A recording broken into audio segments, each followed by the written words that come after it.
এখন চহৰত ৰীমা এটা ৰুমত অকলেই আছিল আৰু তাই এটা সৰু সুৰা কাম কৰিয়েই যেনে তেনে চলি আছিল আৰু তাই পইচা জমা কৰিবলৈ বহুত চেষ্টা কৰিছিল।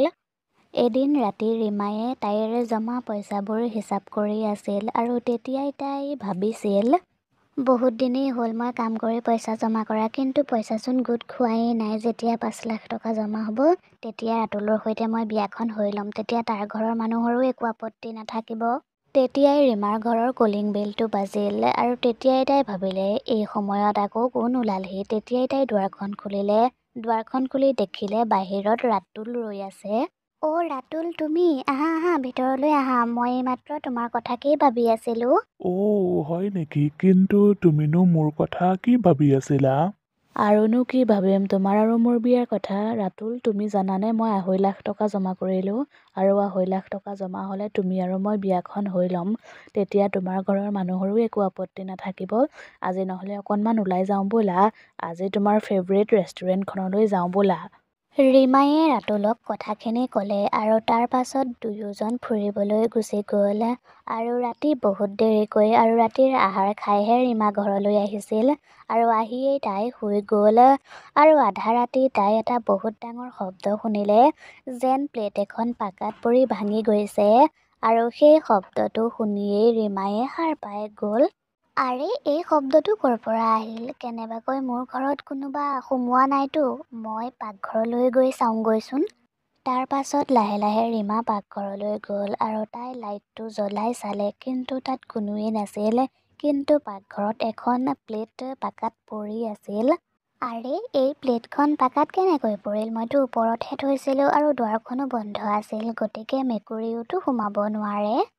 ৰীমায়ে প্লেটখন উঠাই চাফা কৰিবলৈ ল'লে, কিন্তু তেতিয়াই তাইক পিছফালৰ পৰা কোনোবাই পেটত ছুৰী সুমুৱাই দিলে, যাৰ ফলত ৰীমাৰ মৃত্যু হ'ল। আৰু সেই মানুহজনে মুখত ক'লা কাপোৰ মেৰিয়াই আছিল, সেইবাবে তেওঁৰ চেহেৰাটো ভালকৈ ধৰিব পৰা নাছিল। আৰু ৰীমা মৰাৰ পাছত এজনী ভয়ানক চুৰেল হৈ গ'ল। নাই, মই মৰিব নোৱাৰোঁ। মই কেনেকৈ মৰিলোঁ? কোনে মোক মাৰিলে? মোৰ হত্যাকাৰী কোন? মোৰ এনেকুৱা কোন শত্ৰু আহিল যে মোক মাৰি পেলালে?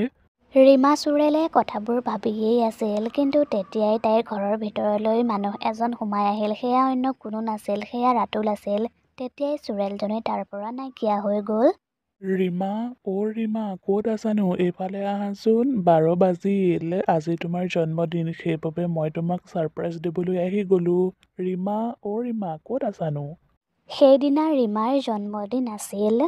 হয়তো আজি মোৰ জন্মদিন আছিল, কিন্তু আজি মোৰ জন্মদিনৰ দিনাই কোনোবাই মোক মাৰি পেলালে। কোন হয় বাৰু সেইজন?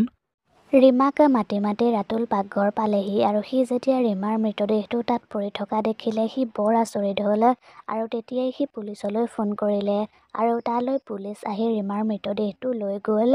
আৰু সেই সকলোবোৰ চুৰেলজনীয়ে তাতেই ৰৈ চাই আছিল আৰু তাই একো বুজিয়েই পোৱা নাছিল সেইবোৰ আচলতে কি হৈ আছে আৰু তাই এতিয়া কি কৰিব। মোক কিয় আৰু কোনে মাৰিলে? মইতো কাৰো একো অপকাৰ কৰা নাছিলোঁ, আৰু চোৰ হোৱাহেঁতেনতো সি মোৰ ঘৰৰ কিবা বস্তু লৈ গ'লহেঁতেন।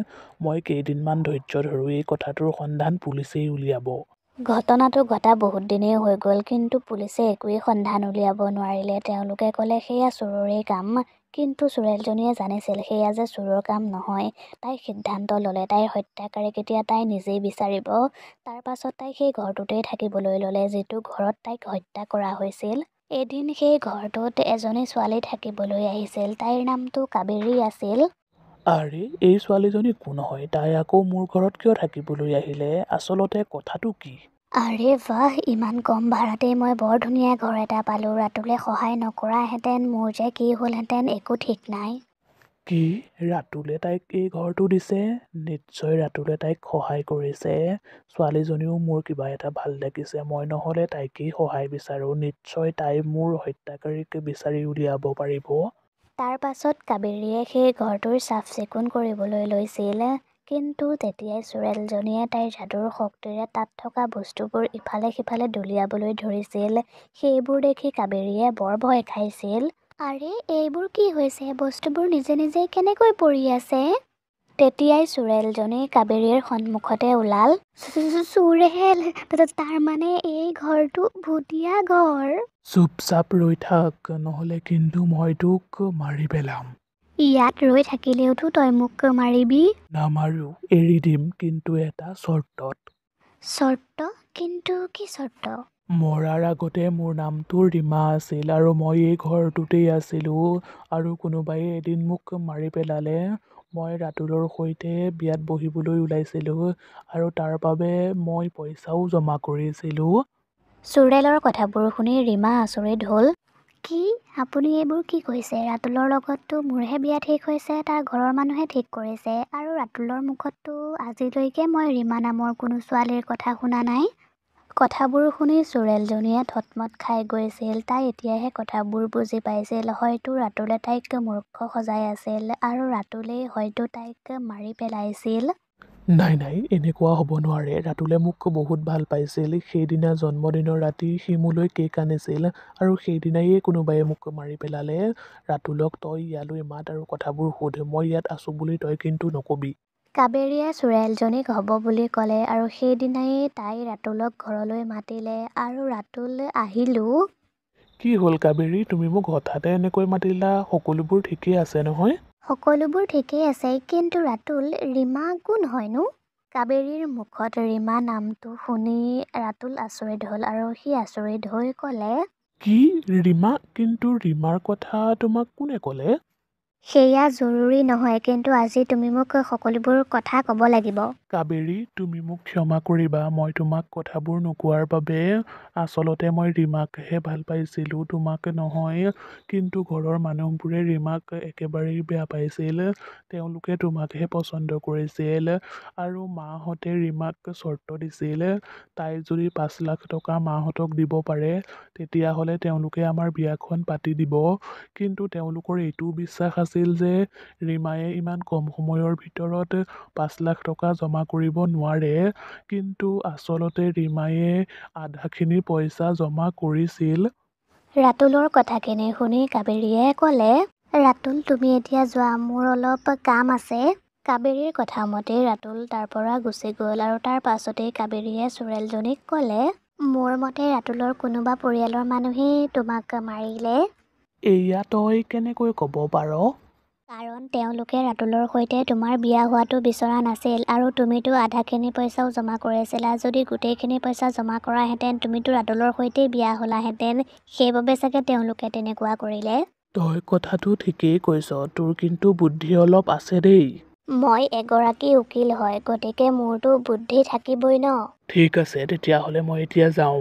তাৰ পাছত চোৰেলজনী ৰাতুলৰ ঘৰলৈ গ'ল। তালৈ গৈ দেখিলে মাক আৰু দেউতাকে ৰাতুলৰ বিয়াৰ যা-যোগাৰ কৰি আছে। ৰাহুলৰ দেউতাক, এনেকৈ বহি থাকিলে নহ'ব। আমি চিঠিবোৰ দিবলৈ যাব লাগিব। অহা মাহত ল'ৰাৰ বিয়া, আৰু আপুনি এনেকৈ বহি আছে। ৰাতুলৰ মাকে পাকঘৰত চাহ বনাবলৈ গৈছিল। তেতিয়াই তেওঁ ৰাহুলৰ দেউতাকে চিঞৰাৰ শব্দ শুনিলে। হে ভগৱান, কি হ'ল আকৌ? কিয় এনেকৈ চিঞৰিছে? ৰাতুলৰ মাক পটাপট তালৈ গ'ল। তালৈ গৈ দেখিলে চোৰেলজনীয়ে ৰাতুলৰ দেউতাকৰ ডিঙিত ধৰি আছে। লাজ লগা নাই তহঁতৰ? ল'ৰাৰ বিয়া বেলেগৰ লগত পাতিবলৈ তহঁতে মোকেই মাৰি পেলালি। হে ভগৱান, তই এইবোৰ কি কৈ আছ? আমি কাকো মৰা নাই। তই মোৰ স্বামীক এৰি দে। মই অন্য কোনো নহয়, মই ৰীমা হয়, আৰু মই সকলোবোৰ গম পাইছোঁ। তহঁতে যে মোক মাৰি পেলালি, এতিয়া মই তহঁতক শুদাই নেৰো। নাই, আমি তেনেকুৱা কাম কৰা নাই। আমি তোমাক মৰা নাই। তুমি আমাক বিশ্বাস কৰা। ৰাহুলৰ জেদৰ আগত আমি হাৰি গৈছিলোঁ।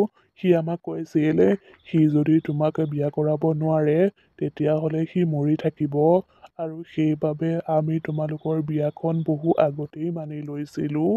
ৰাতুলৰ দেউতাকৰ কথা শুনি চোৰেলজনী আচৰিত হ'ল, আৰু তাই ৰাতুলৰ দেউতাকক এৰি দিলে আৰু ঘৰৰ পৰা বাহিৰলৈ ওলাই আহিলে। চোৰেলজনীয়ে ভাবিছিল, ইহঁতে যদি মাৰা নাই, তেতিয়াহ'লে মোক কোনে মাৰিলে? তেতিয়াই তাই সকলোবোৰ কথা গম পালে, আৰু ঘৰলৈ গ'ল। ঘৰলৈ গৈ তাই কাবেৰীক বতাহত উৰুৱালে, আৰু তাৰ পাছত তাইক সুধিলে, ঐ কাবেৰী, তই মোক আজি সঁচা কথাবোৰ ক। তই মোক মাৰিলি ন? আৰু তই যেতিয়া গম পালি মই চোৰেল হৈ গ'লো, তেতিয়া তই ৰাতুলৰ মাক দেউতাকক ফচাইছ, হয়নে নহয়? হয় হয়, মই তোক মাৰিলোঁ। আচলতে ৰাতুলৰ সৈতে মই বিয়া হ'বলৈ খুজিছিলোঁ, কিন্তু তাৰ ঘৰৰ মানুহে যেতিয়া তহঁতৰ সম্পৰ্কটো মানি ল'লে, মই সহ্য কৰিব নোৱাৰিলোঁ, সেইবাবেই মই এইবোৰ কৰিলোঁ। চোৰেলজনীয়ে এতিয়া গম পালে চোৰেলজনীৰ হত্যাকাৰী কোন। তাৰ পাছতেই চোৰেলজনীয়ে কাবেৰীক মাৰি পেলালে। কাবেৰী মৰাৰ পাছতেই চোৰেলজনীৰ আত্মাটোৱেও মুক্তি পালে।